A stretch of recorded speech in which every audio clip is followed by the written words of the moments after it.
Hi hello నమస్తే నేను మీ Dasharatha welcome to human rights voice. So ఎప్పటిలాగా ఒక విభిన్నమైన అంశాలతో మీ ముందుకు ఒక స్పెషల్ గెస్ట్తో వచ్చేస్తానండి. ఈరోజు మనం చూడబోయే ఒక టాపిక్ ఏంటంటే, ఒక చేత్తో పట్టా పట్టుకొని ఇంకో చేత్తో కాలి పొట్ట పట్టుకొని విదేశాలకు వెళ్ళి ఎట్లాగైనా డబ్బు సంపాదించి ఇక్కడున్న వాళ్ళని చూసుకోవాలనే ఒక ఆశతో ఆతృతతో వెళ్ళి అక్కడ తెలియని చిక్కుల్లో ఒక ఊబిలో ఇరుక్కుపోయి బయటికి ఎలా రావాలో తెలియక చాలా మంది ఉంటారు. అలాంటి వాళ్ళకి ఒక దిశ నిర్దేశం చేసే ఒక హోప్ అనుకోవచ్చు. సో ఆ వ్యక్తి మరెవరో కాదు, మన గంగుల మురళీధర్ రెడ్డి గారు. సో తెలంగాణ గల్ఫ్ జేఏసీ అధ్యక్షుడిగా ఉన్నారు. నమస్తే సార్. ఉపాధ్యక్షుడిగా నమస్తే సార్. నమస్తే అండి. Welcome to human rights voice. Thank you very much sir. So ఇప్పుడు తెలంగాణ గల్ఫ్ జేఏసీకి ఉపాధ్యక్షుడిగా ఉన్నారు అండ్ ఎన్నో చూస్తున్నారు. సో అసలు వీటన్నిటికంటే ముందు మీ నేపథ్యం ఏంటి అని అడిగితే ఏం చెప్తారు సార్? సార్ బేసికలీ కిష్టారెడ్డిపేట అనే విలేజ్లో పుట్టినాను. పటాన్చెరువు మండలంలో ఉంటుంది. అండ్ ఐటీఐ చేసి డిప్లొమా డిస్కంటిన్యూ చేసి బయటకు వెళ్ళిపోయినాను. వెళ్ళే ముందు ఇక్కడ 10 కంపెనీస్లో డిఫరెంట్ జాబ్స్ చేసింది నేను, మెకానికల్ సైడ్. సో అది నాకు మంచి ఎక్స్పోజర్ అయింది 10 కంపెనీస్ చేయడం వల్ల. మీన్ వైల్ బయటకు పోయిన తర్వాత కూడా ఆల్మోస్ట్ 10 కంపెనీస్లో పనిచేసినాను. సో ప్రతి చోట కూడా డిఫరెంట్ ప్రొడక్ట్ను అనలైజ్ చేసుకోవడము, దాని ప్రకారం మనం పని చేయడం వల్ల డిఫరెంట్ వేరియస్ ఆఫ్ ఎక్స్పీరియన్సెస్ మనకు వచ్చినాయి. సో 2000లో నేను బయట దేశం వెళ్ళాను సార్. వెళ్ళినప్పుడు అక్కడ మన తెలుగు వాళ్ళు చాలా తక్కువ మంది ఉండేవాళ్ళు. సో ఎవరైనా ఒక తెలుగు వాళ్ళు కలిస్తే మన ఆత్మీయత చాలా ఎక్కువగా చదువుకుని చాలా బాగుండేవాళ్ళం. బట్ ఐ థింక్ 2002లో అనుకుంటా 2001లో ఒక పెద్ద యాక్సిడెంట్ నా రూమ్ పార్ట్నర్స్కి నా కలీగ్స్కి అయ్యింది. ఆయన కువైట్లో ట్రక్ బ్రిడ్జ్ పై నుంచి బ్రిడ్జ్ కింద నుంచి ఇట్లా దిగుతుంది అన్నట్టు. So bridge under line pass ఇంకో వ్యాన్ చేయాలి. సో ఆ టైంలో ట్రక్ ఎక్కువ హెవీ లోడ్తో ఉంటుంది కదా, దాన్ని తగిలింది. సో వ్యాన్ ఒక 3 రౌండ్స్ పైన పల్టీలు కొట్టి కింద పడ్డప్పుడు ఒక 11 మెంబర్స్ చనిపోయినారు, 11 మెంబర్స్ బ్రతికిండ్రు అనమాట. సో అది కొంచెం మార్చింది మమ్మల్ని. అరే మేము ఉండాలి కదా అని చెప్పేసి. సో అదర్ స్టేట్స్ వాళ్ళు ఉంటారు కానీ మన ద్వారా ప్లస్ వేరే ప్లేసెస్ డబ్బులు కలెక్ట్ అయితే ఏదో చేయాలి అనుకుంటాం కానీ అల్టిమేట్గా మనకు అనేది సపోర్ట్ చాలా తక్కువ ఉంటుంది. సో దాని లోపల పర్సన్ హాస్పిటల్ ఉంటే బయటికి రాకపోవడము, లేకపోతే పెండింగ్ లేట్గా జరగడం, ఇట్లాంటివి జరిగేటి. సో అట్లా ఎందుకు మన సంఘాలు సంస్థలు ఉన్నాయి కదా అన్నప్పుడు ఆ టైంలో మన సంస్థలు చేసేవాళ్ళు కానీ 10% వెల్ఫేర్ యాక్టివిటీస్లో పెట్టినప్పుడు 80% కల్చరల్ ప్రోగ్రామ్స్ పైన ఎక్కువ పెట్టేవాళ్ళు. ఎందుకంటే ఆ పండుగలు వస్తేనే మనం అందరం కలిసి ప్రయాణం చేసేవాళ్ళం కదా. సో ఇదే ఉద్దేశంతో ఒక్కొక్క సామాజిక వర్గమే కానీ, కులమే కానీ, మతమే కానీ ఆల్మోస్ట్ 100 సంస్థలు ఒక్క కువైట్లోనే ఏర్పడినాయి.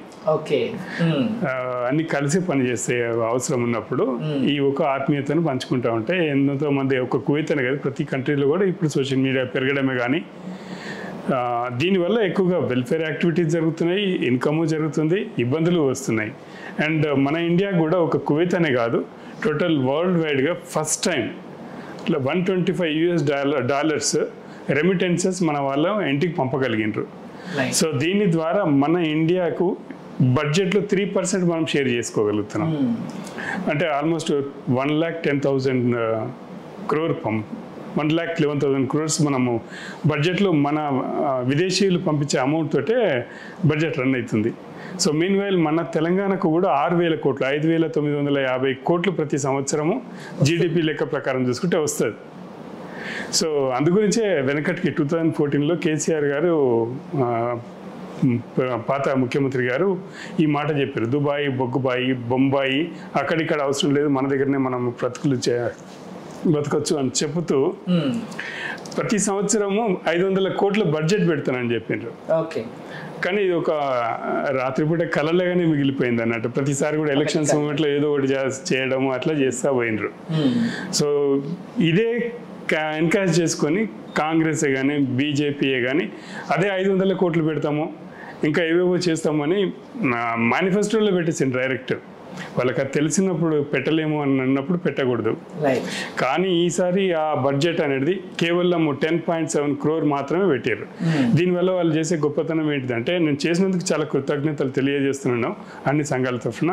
బట్ ఇది అసలు సరిపోదు. అండ్ ఈ బడ్జెట్ పెట్టినంత వల్ల మాత్రాన సంక్షేమ నిధులు మాకు ఈ గల్ఫ్ కార్మిక కుటుంబాలకు ఇస్తున్నారనడం తప్పు.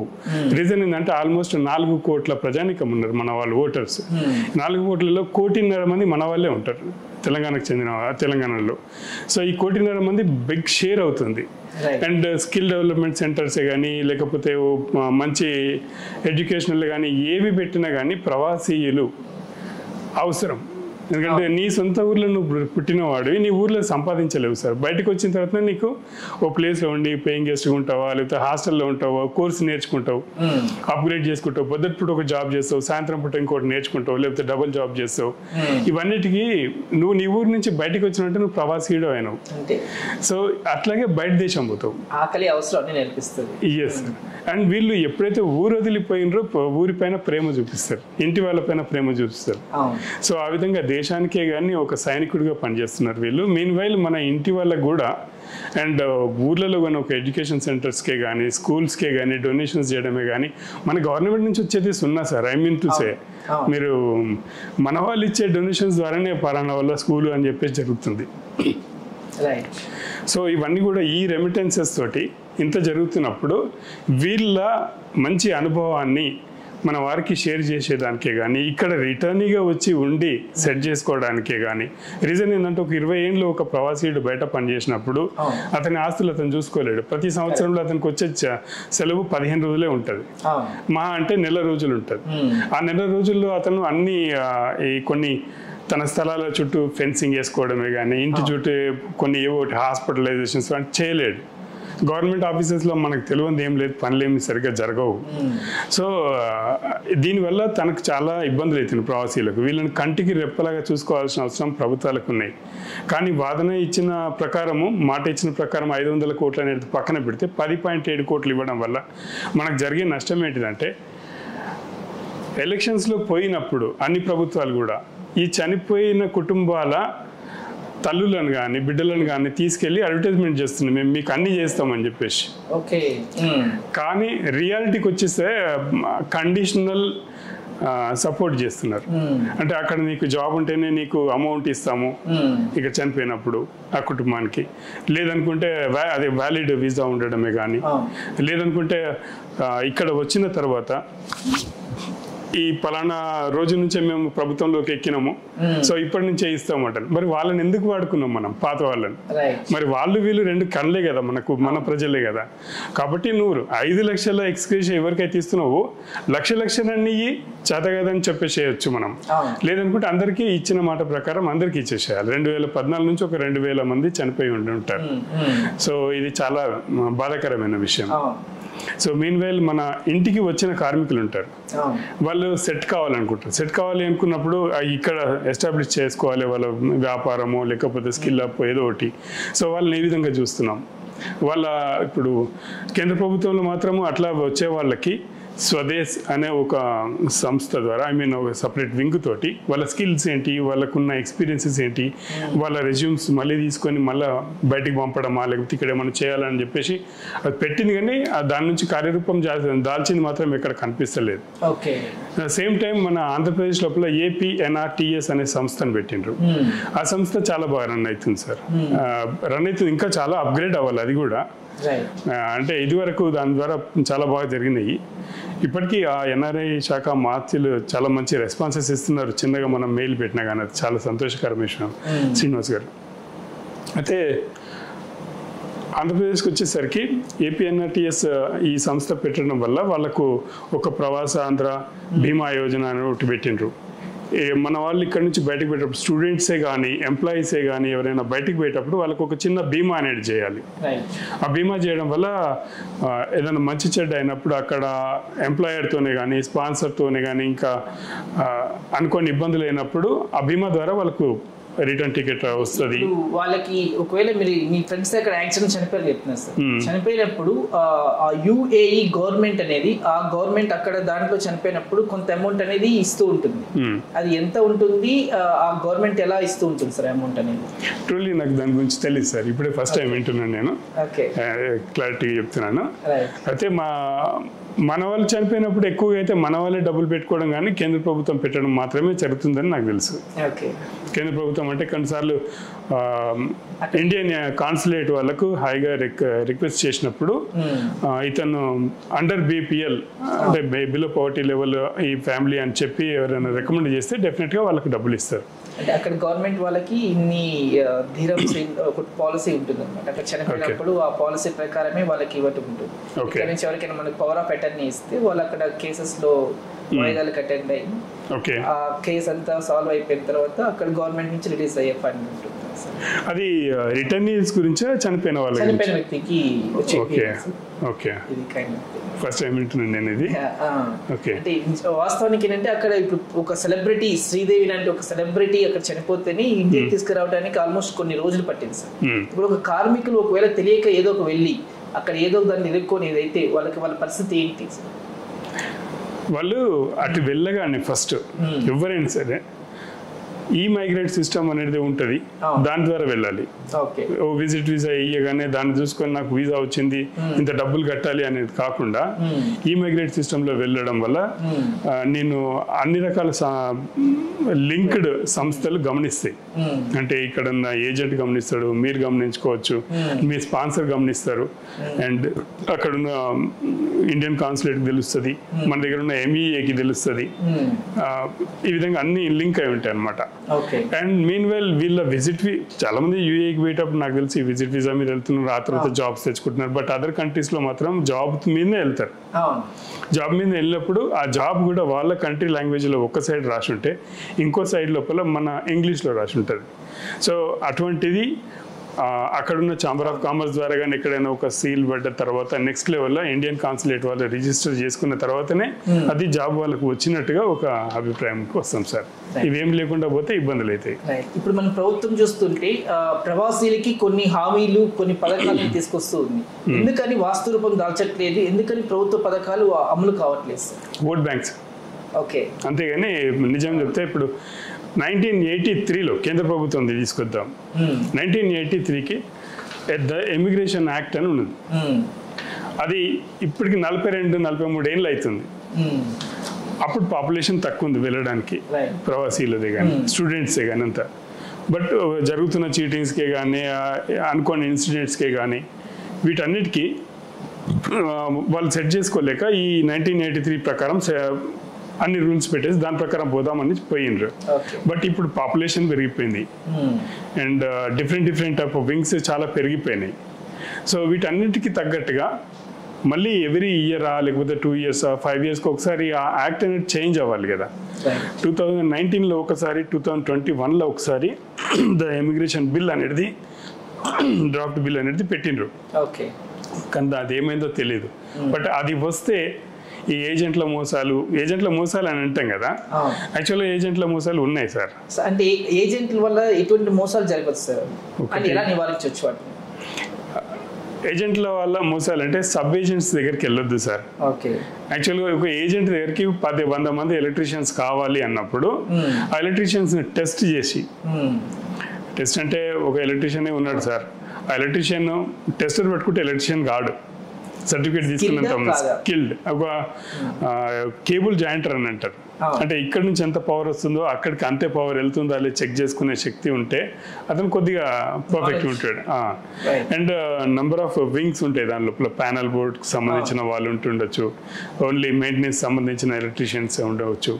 సో ఈ కొంచెం స్కిల్ అప్ చేసేటట్టుగా ఒక 3 months కోర్సు మన దగ్గర ఇప్పుడు నేషనల్ అకాడమీ ఆఫ్ కన్స్ట్రక్షన్ అని, టామ్కామ్ అని చెప్పేసి ఇంకా అదర్ కోర్సెస్ ఉన్నాయి కదా, వాటిలో గవర్నమెంట్ కొంచెం అమౌంట్ పెట్టి ఇన్వెస్ట్మెంట్ పెట్టి దానిపైన వీళ్ళకు ట్రైనప్ చేయాలి.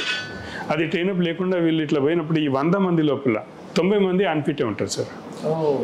అందుగురించి వీళ్ళు ఆ ఎలక్ట్రీషియన్గా పోయిన అతను హెల్పర్గా పోవచ్చు, లేకపోతే అదర్ ప్లేస్లో పోవచ్చు. అక్కడ ఈ పూలింగ్ ఎట్లా జరుగుతుంది అంటే సబ్ ఏజెంట్స్కి నాకు ఇంతమంది కావాలి అన్నప్పుడు ఫోర్స్ఫుల్గా తీసుకొని వచ్చేస్తారు కొంతమందిని. అంటే ఎలక్ట్రీషియన్ ఒక్కరినే కాదు, ఇక జరుగుతుంది అదే మోసం అని చెప్పేసి అట్లా తీసుకురావడం వల్ల ఆ వ్యక్తికి 10,000 అప్రాక్సిమేట్లీ వచ్చేస్తుంది ఒక్కొక్క వ్యక్తికి. సో 100 మందిని తీసుకోకపోతే అతనికి ఎంత వచ్చేస్తుంది అమౌంట్. ఇన్ కేసు ఏదైనా ఫెయిల్యూర్ అయిందుకుందాం, అక్కడ పోయిన తర్వాత ఆ పర్సన్కి ఇష్టం లేదు, ఇంటికి రావాలి, అది లేకపోతే ఇంకేదో అయ్యింది, బట్ ఈ పంపించిన వాడికి బాధ్యత ఉండదు. రీజన్ ఏంటంటే ఇతని ఏజెన్సీ కంపెనీ వచ్చేసి బాంబేలో ఉంటుంది, ఢిల్లీలో ఉంటుంది, బీహార్లో ఉంటుంది, కేరళలో ఉంటుంది. సో వాళ్ళు ఇతనితో 1-2 సార్లు ఇట్లాంటి ఫేసెస్ అయినాక తర్వాత ఏదైనా బాధ్యత నాదే అని చెప్పేసి మళ్ళీ సపరేట్ అగ్రిమెంట్ కూడా ఈ విక్టిమ్స్ తోటి రాయిస్తున్నారు వాళ్ళు వెళ్ళే వాళ్ళతో. అది చెల్లదు యాక్చువల్గా. సో ఇది ఒక రకమైన ప్లే అనుకుందాం. ఇంకొకటి వచ్చేసరికి తప్పుడు ఫోర్జరీ ఐటమ్స్ చేస్తున్నారు అనమాట. అంటే పెద్ద కంపెనీ ఇంతమందిని రిక్రూట్ చేస్తున్నది, మీరు ఫస్ట్ ఇంత అమౌంట్ ఏంది, తర్వాత ఇంత అమౌంట్ ఏంటి అని చెప్పేసి. సో ఈ విధంగా కూడా బాగా డబ్బులు తీసుకున్న తర్వాత వాళ్ళ ఫోన్ ఆఫ్ కావడము లేకపోతే ఇంకేదో జరగడం జరుగుతున్నది సార్. ఇవే మోసాలు ఎక్కువగా. అక్కడ పోయిన తర్వాత ఇంకో రకమైన బాధలు ఉంటాయి. అంటే ఏంటి సార్? వాళ్ళు ఇక్కడ ఐటీ చేసినా లేకపోతే డిప్లొమా చేసినా లేకపోతే మంచి బీటెక్ చేసినా సరే ఆ స్కిల్ అప్ గురించి 6 months to 6 years చాలా హార్డ్ వర్క్ ఎక్స్పీరియన్సెస్ ఇక్కడ తీసుకోవాలి కదా సార్. అవి తీసుకోకుండా ఎక్కువ మంది అక్కడ పోయిన తర్వాత డబ్బు పెట్టిపోతున్నారు కాబట్టి అక్కడ పోయిన తర్వాత ఏదో వస్తుంది అనుకుంటారు. యాక్చువల్లీ నీకు లింక్డ్గా ఏదైతే జాబ్ ఉంటుందో చిన్నదో పెద్దదో దాని మీదనే కరెక్ట్ జాబ్ అన్నట్టు. కొంతమంది ఏం చేస్తారు, మంచి కంపెనీలో వెళ్తారు. మంచి కంపెనీలో పోయినప్పుడు డెఫినెట్గా తక్కువ జీతం వస్తుంది, కానీ బెనిఫిట్స్ చాలా ఎక్కువ వస్తాయి సార్. అతనికి హెల్త్ పరంగా ఏదైనా ఇబ్బంది అయింది అనుకుందాము, కంపెనీ ద్వారా ఇన్సూరెన్స్ ఉంటుంది. రిటర్న్ టికెట్ కావాలంటే కంపెనీ ద్వారా ఇన్సూరెన్స్ ఉంటుంది. వెళ్ళేటప్పుడు లీవ్ శాలరీస్ వస్తాయి, ఇవన్నీ ఉంటాయి. బట్ ఇవన్నీ ఆ పిల్లవాడు అది గమనించుకోడు. నాకు ఇంటికి నేను అప్పు చేసిపోయిందా తీరుతలేదు, నాకు కొంచెం ఇది ఉన్నది, పక్క వాళ్ళు కొంచెం చేంజ్ చేస్తూ ఉంటారు మైండ్. సో ఇమీడియట్గా ఆ ప్లేస్ నుంచి ఎస్కేప్ అవుతాడు. ఎస్కేప్ అయిన దగ్గర నుంచి ఆయనకు కష్టాలు మొదలవుతాయి సార్. దాన్ని కల్లివల్లి అంటారు ఇంకా. సో అక్కడ కష్టాలు మొదలైన తర్వాత స్పాన్సర్ ఇతను టచ్ ఉండడు కదా, అతను క్లియర్ రాసేస్తాడు, అబ్స్కాండింగ్ అయిపోయాడు, తనని పోలీసుల దగ్గర పట్టించుకోండి లేకపోతే అతన్ని ఏదైనా చేయండి అన్నట్టుగా రిపోర్ట్ అయితే ఇచ్చేస్తాడు అతను. సో దానివల్ల ఇబ్బంది ఏమవుతుంది, ఇతనికి అప్పులు తీసుకొని ఏదో అన్అఫిషియల్ ఏరియాస్లో ఉండాలి. అన్అఫిషియల్ ఏరియాలో ఉండాలంటే అంత శాలరీస్ అతను కట్టుకోలేడు. మన రూమ్ పేలే కానీ ఇంటికి పంపడమే కానీ ఇక్కడ నుంచి కష్టాలు మొదలవుతాయి సార్. ఇది ఒక రకమైన కష్టం. దీని లోపల ఇంకా ఏమేమి ఉన్నాయంటే ఒకేసారి 10 మంది ఉంటారు అనుకుందాం, 5 మంది ఇద్దరు స్కిన్ ఎలర్జీస్ వస్తాయి.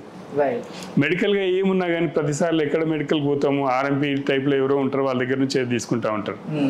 సో ఆ విధంగా చాలా ఏళ్ళు గడిపి లాస్ట్కు శోభమయ్యన రావాలి లేకపోతే మంచి అదృష్టం ఉండి మంచిగా ఇంటికన్నా రావాలి, అటువంటి పరిస్థితులు ఉన్నాయి సార్. ఇప్పుడు చాలా మంది చూస్తూ ఉంటే కొన్ని ఏళ్ళగా జైల్లో మగ్గుతూ ఉంటారు సార్. అవును సార్. వాళ్ళ పరిస్థితి ఏంటి అసలు? యాక్చువల్గా చాలా వరకు మన వాళ్ళు కొంతమంది ఇటువంటి కేసెస్లో ఉన్న వాళ్ళు వీళ్ళు ఏం చేస్తారు సార్, ఇంకా లాస్ట్కు నేను కల్లివల్లి అవుతున్నాను, నాకు ఈ వ్యాలిడ్ ఒక 3 months లోపల నా రెసిడెన్స్ ఎగిరిపోతుంది అన్నప్పుడు ఇది అందరికి వర్తించదు, మనం చెప్పేటప్పుడు తప్పుగా. వాళ్ళ ఐడీస్ ఎవ్రీథింగ్ వేరే దేశస్తులకో లేకపోతే ఒక చీటర్కు ఇచ్చేస్తారు. వాళ్ళ ద్వారా ఒక ఆశ దొరుకుతుంది, ఎట్లా అంటే నేను ఉద్యోగం ఇప్పిస్తున్నాను మీకు అని చెప్పేసి. ప్రస్తుతం ఒక అతను నిర్మల్కి సంబంధించిన ఈ విధంగానే 4 years బ్యాక్ సంతకాలు పెట్టించుకున్నాడు, అన్ని సంతకాలు పెట్టేసిండు. ఆ సంతకాలను తీసుకొని ఆ ఏలుముద్రలను తీసుకొని వాళ్ళు అతని పేరు మీద కొన్ని వేల దీరమ్స్ వసూలు తినేసిండ్రు.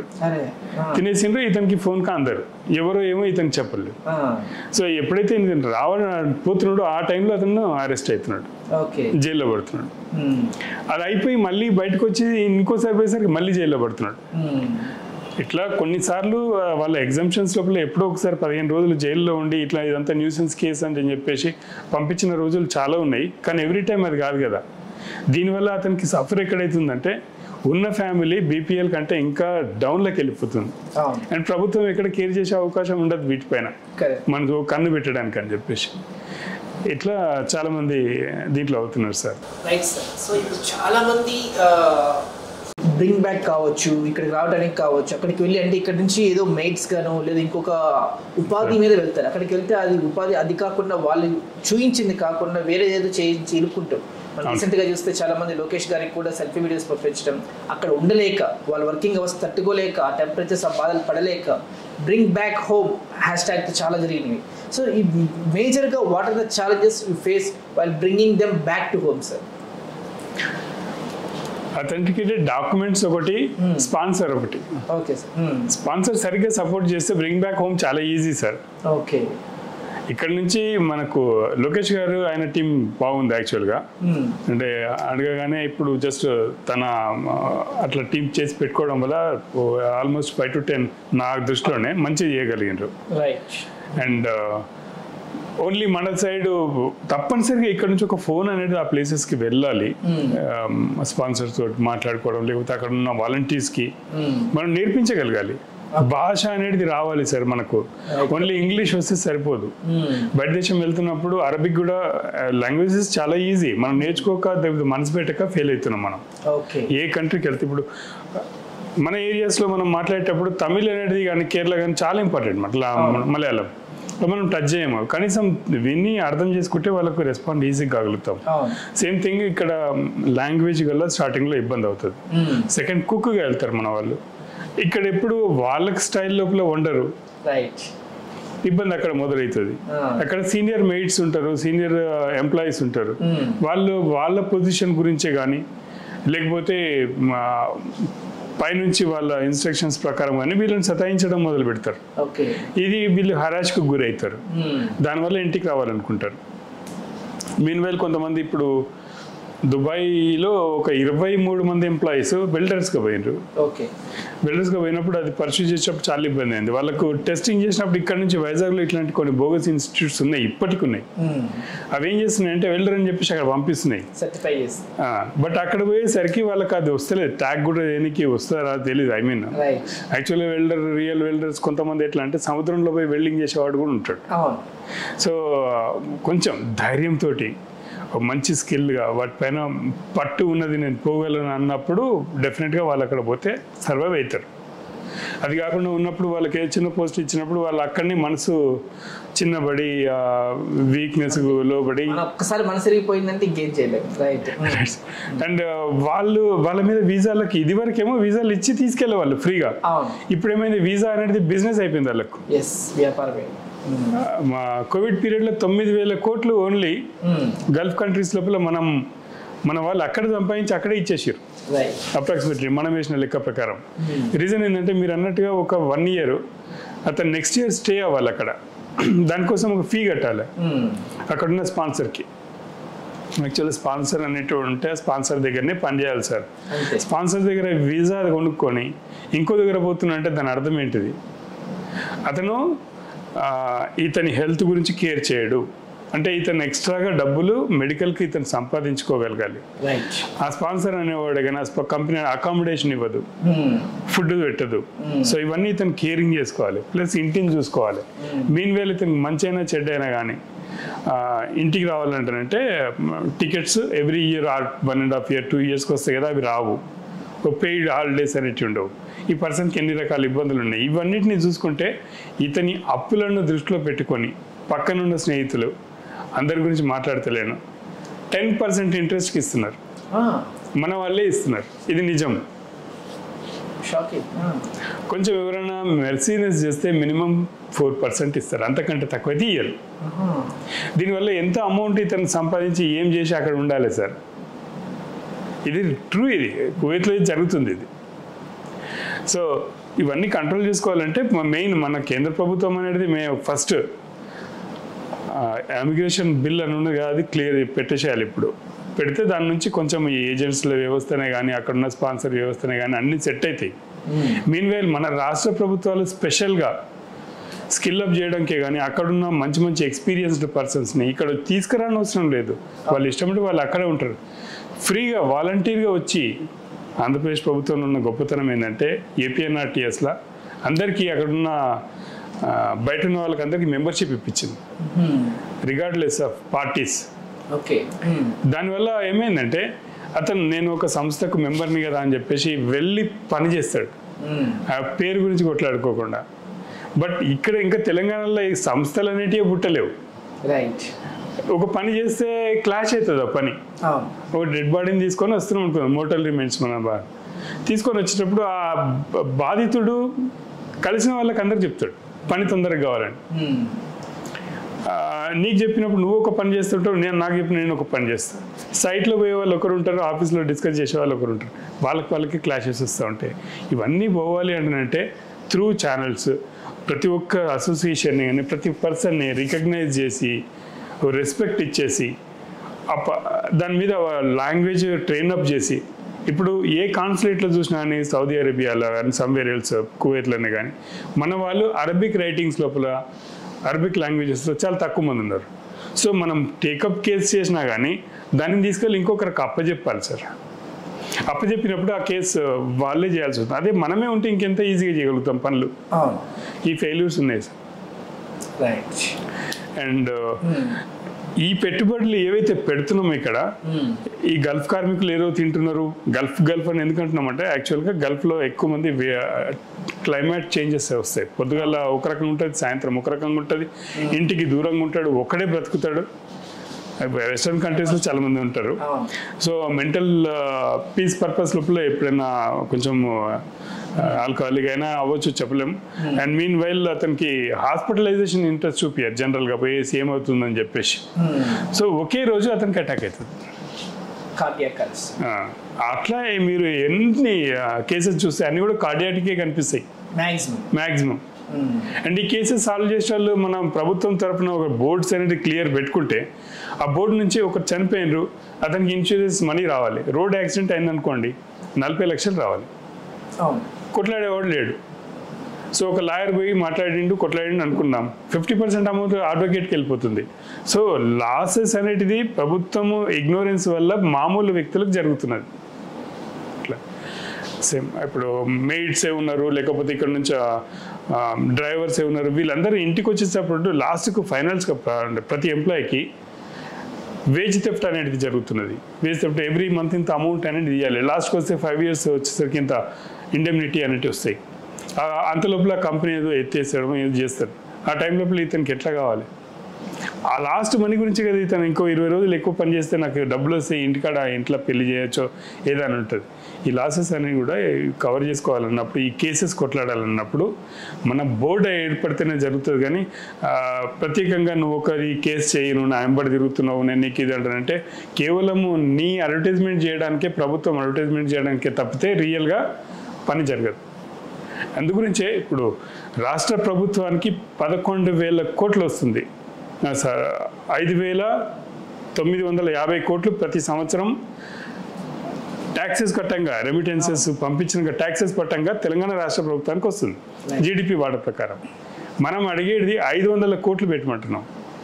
ఈ 500 కోట్లలో ఫస్ట్ ఇయర్ బడ్జెట్ లోపల ఈ ఎవరైతే ఎగ్జిక్యూషన్స్ ఉన్నాయో వాళ్ళు ఎగిరిపోతాయి. రిటర్నీస్ ఉంటారు కదా, వాళ్ళందరికీ ఇప్పుడు ఏదో సంక్షేమ పథకాలు పెడుతున్నారు. మా గల్ఫ్ కార్మికులకే కానీ ఎవరికైనా సంక్షేమ పథకాలు అవసరం లేదు. మాకు కావాల్సింది ఏంటంటే మేము మళ్ళీ నిలబడడం కోసము ఇంత లోన్స్గా పెట్టేసి ట్రైనప్ చేసి నిలబెట్టండి. ఒక్కొక్క 10 మెంబర్స్గా పెట్టి ఏదో చేసేసి ఆలోచన చేయడానికి ఒక బోర్డుకి ఒక రూమ్ కూడా లేదు ఎక్కడ ఇంతవరకు. జస్ట్ వీళ్ళు మన వాళ్ళందరూ పోయి తప్పనిసరి పరిస్థితుల్లో ఒక జీవో ఇష్యూ చేయాలని చెప్పేసి చేసినట్టుగానే కనిపిస్తుంది. కానీ నేను ప్రస్తుతం మాట్లాడుతున్నప్పుడు వ్యతిరేకంగా ఉంటుంది, కానీ ఇది నిజం, వాస్తవం. ఏంటంటే మన ముఖ్యమంత్రి గారు ప్రస్తుతం మాటిచ్చిండ్రు, gulf and other workers welfare board పెడుతూ పక్క రాష్ట్రాలు ఎట్లా ఉన్నాయి అవన్నీ ఆ విధంగానే ఇక్కడ తీసుకొచ్చి ఇంకా మంచిగా చేస్తామని చెప్పింది. బట్ ఇది చెప్పిన తర్వాత అనుకున్న రోజు September 17th లోగా జియో 205 ఇచ్చారు. దానికి అందరికీ ధన్యవాదాలు, కృతజ్ఞతలు తెలియజేస్తున్నాం. కానీ దానివల్ల అప్గ్రేడేషన్ ఉంది ప్రతి చోట. దాని లోపల ఇచ్చింది గురుకుల పాఠశాల లోపల పిల్లలను చదివిపిస్తాము అని అన్నారు. బీపీఎల్ ఉన్న ప్రతి ఒక్కరికి కూడా గురుకుల పాఠశాలలో వస్తుంది. నువ్వు రికమెండ్ చేయాల్సింది ఏంది, నేను రికమెండ్ చేయాల్సింది ఏంది? అంతే కదా. సెకండ్, వాళ్ళు 10th వరకే చదువుతారు. తర్వాత సంగతి ఏంటి అంటే వాళ్ళు నిజంగా ఒక మార్కులు ఎక్కువగా తెచ్చుకున్నారు, వీళ్ళు నిజంగా బీపీఎల్లో ఉన్నారంటారంటే మనం బయట దేశాలకు మనం పంపిస్తలేము 20 లక్షలు ఇచ్చేసి కొన్నిసార్లు సేమ్ అట్లాగే వీళ్ళకి కేర్ చేయాల్సి వస్తుంది. మీన్ వైల్ కండిషనల్ ఎక్స్గ్రేషియా చాలా పొరపాటు. కండిషనల్ అంటే నువ్వు అక్కడ వీసా ఉండాలి, మీన్ వైలో నేను పలానా రోజు నుంచే రాజ్యం ఎక్కిన అప్పటి నుంచే డబ్బులు ఇస్తాను అనడం కండిషనల్ ఎక్స్క్యూషన్ సెట్ అవ్వదు. అనుకున్నట్టుగా ఒక్కసారి ఇచ్చేస్తే నెక్స్ట్ సెల్ సెట్ అయిపోతుంది. అదర్వైజ్ ఈ కార్మికుల కుటుంబాలు బీపీఎల్లో వచ్చినప్పుడు వాళ్ళ ఆర్థిక వ్యవస్థ లేనప్పుడు తప్పనిసరి పరిస్థితుల్లో మోసాలకు వాటికి వీటికి పాల్పడే అవకాశం ఉంటుంది. రెండవ పాకిస్తాన్ తయారవుతుంది మన రాష్ట్రం 2 రోజుల్లో. అది కాకుండా ఉండాలంటే ఆర్థికంగా మనం నిలబెట్టుకోవాలి వీళ్ళని ఏదో ఒకటి పెట్టేసి. ఇప్పుడు తెలంగాణలో ఎక్కువ మంది నార్త్ సైడ్ బీడీ కార్మికులు ఉన్నారు. అది యాక్సెప్టబుల్ కాదు. ఐ మీన్ వాళ్ళు చేసేదానికి గౌరవం ఇస్తాం, ఇంకో మంచి ప్రొడక్ట్ తీసుకొచ్చి అక్కడ పెట్టేసి దాన్ని చేయొచ్చు. ఇప్పుడు లేపాక్షి బుక్స్ అనేటివి ఉండేటి, అటువంటి ఏదో ప్రొడక్ట్ చేయించేసి కూడా మన రాష్ట్ర ప్రభుత్వం సేల్ చేయొచ్చు. ఇది వరకు పివిఎల్ మన విజయ మన ఏపీ స్కూటర్సే కానీ అదర్వైజ్ ఆల్విన్ కంపెనీస్ కానీ ఇట్లా ఉండేటి. సో జనరేట్ చేయొచ్చు మన ప్రభుత్వాలు. బట్ ఎంతసేపు నాకు తెలిసి ఇక్కడ మాకు చాలా అన్యాయం జరుగుతుంది గల్ఫ్ కార్మికులకు అని చెప్పేసి. సో ఇప్పుడు గల్ఫ్కి ఇవన్నీ కూడా మనం కులంకుశంగా అన్నీ కూడా చర్చించుకున్నది, అంతా బాగానే ఉంది. సో ఇక్కడ నుంచి వచ్చిన తర్వాత అసలుకి ఈ రియల్ ఎస్టేట్, ఈ భూములు, వీటి మీద ఈ నాలెడ్జ్ అనేది ఎలా డెవలప్ అయింది సార్? మాకా సార్, నేను బై బర్త్ డ్రాఫ్టింగ్ ఇష్టము. సో ఆ తర్వాత నేను డ్రాఫ్ట్స్ మ్యాన్ గానే బయటకు వచ్చిన mechanical, mean well civil drafting certified. So దానివల్ల నాకేమైంది, ఆ టీపన్ అనేది వస్తుంది. మీరు భూముల విషయం మాట్లాడినప్పుడు 80 ఏళ్ల కింద ఎవరి ప్లేస్ ఎక్కడ అంటని చెప్పేసి చెప్పడం కోసం, ఇంకా కొంచెం డెప్త్ గా పోతే ఈ మధ్య సోషల్ మీడియాలో నేను చూసింది పైథాగరస్ థీరం అవి వచ్చినాయి కదా, జియోమెట్రిక్ మెట్రిక్. సో అవి ఎట్లా వచ్చినాయి అంటే, ఫస్ట్ మన నైల్ రివర్ అని ఉంది కదా, నేను వెరీ రీసెంట్ చూసిన. నైల్ రివర్ చుట్టుపక్కల వ్యవసాయం చేసేందుకు చేసుకుంటారు కదా, ల్యాండ్స్ ఎవరి వాళ్ళకి ఉంటాయి. ఓ సర్టెన్ పీరియడ్లో నైల్ రివర్ దాన్ని ఫ్లడ్స్ లోపల ల్యాండ్స్ బౌండరీస్ అని ఎగిరిపోతాయి, మళ్ళీ పోయి మార్క్ చేస్తారంట. ఆ మార్క్ చేయడం కూడా ఇట్లా 4 తాడుని పెట్టుకొని 4 కోణాలు పెట్టుకొని పెట్టినప్పుడు అది కరెక్ట్గా రెక్టాంగిల్ అవ్వదు, లేకపోతే స్క్వేర్ అవ్వదు. అందువల్ల వాళ్ళు ఏం చేసారు, ముడులు వేసారు ఎవరీ మీటర్ వేసేసి ఇన్ని ముడులు ఇక్కడ, ఇన్ని ముడులు ఇక్కడ, ఇంకో ముడి ఇక్కడ అన్నప్పుడు రెక్టాంగిల్ కరెక్ట్గా రెక్టాంగిల్ తయారవుతుంది.